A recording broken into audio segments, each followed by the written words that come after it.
بسم الله الرحمن الرحیم. السلام علیکم ورحمت الله وبرکاته. امید در کوم چې تاسو ټول به ټیک ټاک الله پاکم خوشاله آباد ساته. الله پاک دې زمونږ ټول حاجتونه د پوره کی. الله پاک دې زمونږ استاد مشکلات د ختم کی. نن چې کوم زمونږ وظیفه ده د په دوه ټاپکونو باندې مشتمل ده. لومبۍ خبره ده چې کم سړی چې دغه 12 کارونه کوي الله پاک بوله په دې کور کې برکت ورواچي. مال حال اولاد هر سیز به د انسان محترم او دا به سیوا وي او دغه رنګ دی به د ټینشن د مشکلاتو د پریشانو نه به مکمل دا محفوظ وي. او دویمه چې کومه زمونږ وظیفه ده دا وظیفه یو سړی کوي نو فرمایي چې الله پاک به د انسان د جهنم نه لري کی. الله پاک به د انسان له مال او دولت ورکی. الله پاک به په د انسان باندې رحمتونه نازل کی او د غرنګي الله پاک به د قیامت په ورځ د انسان د شهیدانو په سب کې در پاسي او د غرنګي را سړی به د منافقت نه دا به بچوي.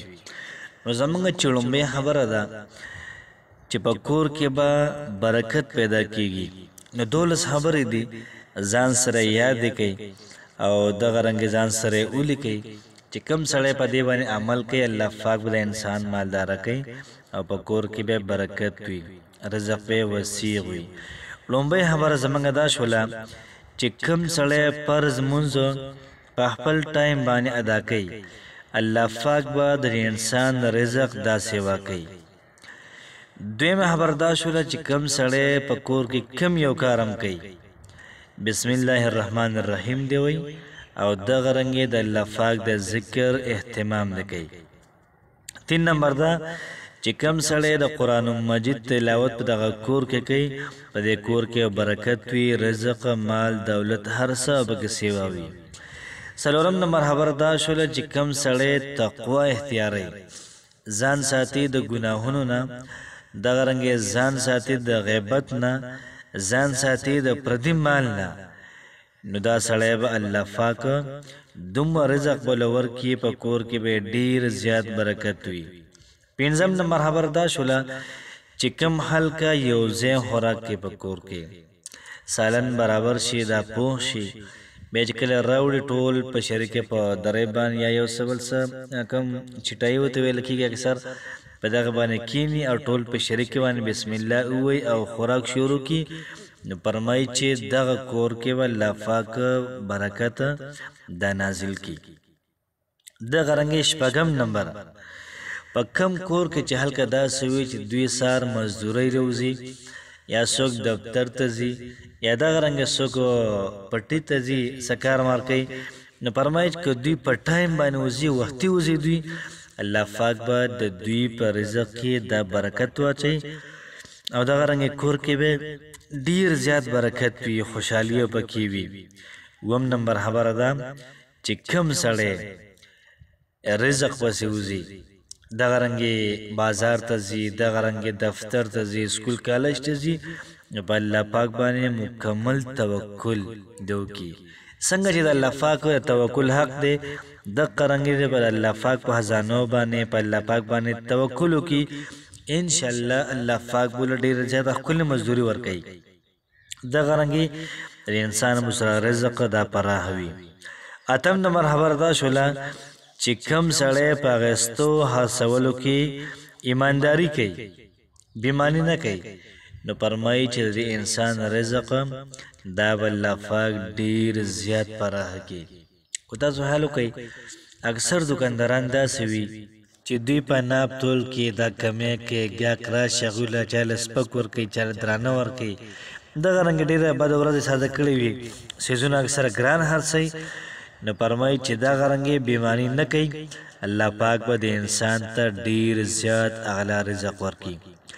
9 نمبر خبر دا شوله چې وسړی مزدوري ډیر وکي یا د مزدوري لګو کی یا د تنها راوالي یا د پیسې میلو شي د پکې خامہ صدقه ور کوي ان شاء الله الله پاک نه کلک یقین ساتم الله پاک په ځانو کلک امید لرم چې الله پاک به د انسان پر رزق کی مال اولاد په کور کې الله پاک بوله کې برکت واچي. 10 نمبر خبر دا شوله چې کم سړی رشته پالي، کم سړی رشته داری کوي، کم سړی د رشتې خیال ساتي، فرمایي چې الله پاک به د انسان ډیر زیات مالدار کړي، دومره رزق به له ورکړي چې دی به پر خپل کور کې هم دا لګوي، دغه رنګ یې په خپلو خپلوانو باندې به لګوي. نو دغه رنګ چې کوم سړی رشته پالي، د هغې خیال ساتي، الله پاک به د انسان په کور کې ډیر زیات برکت دا واچوي.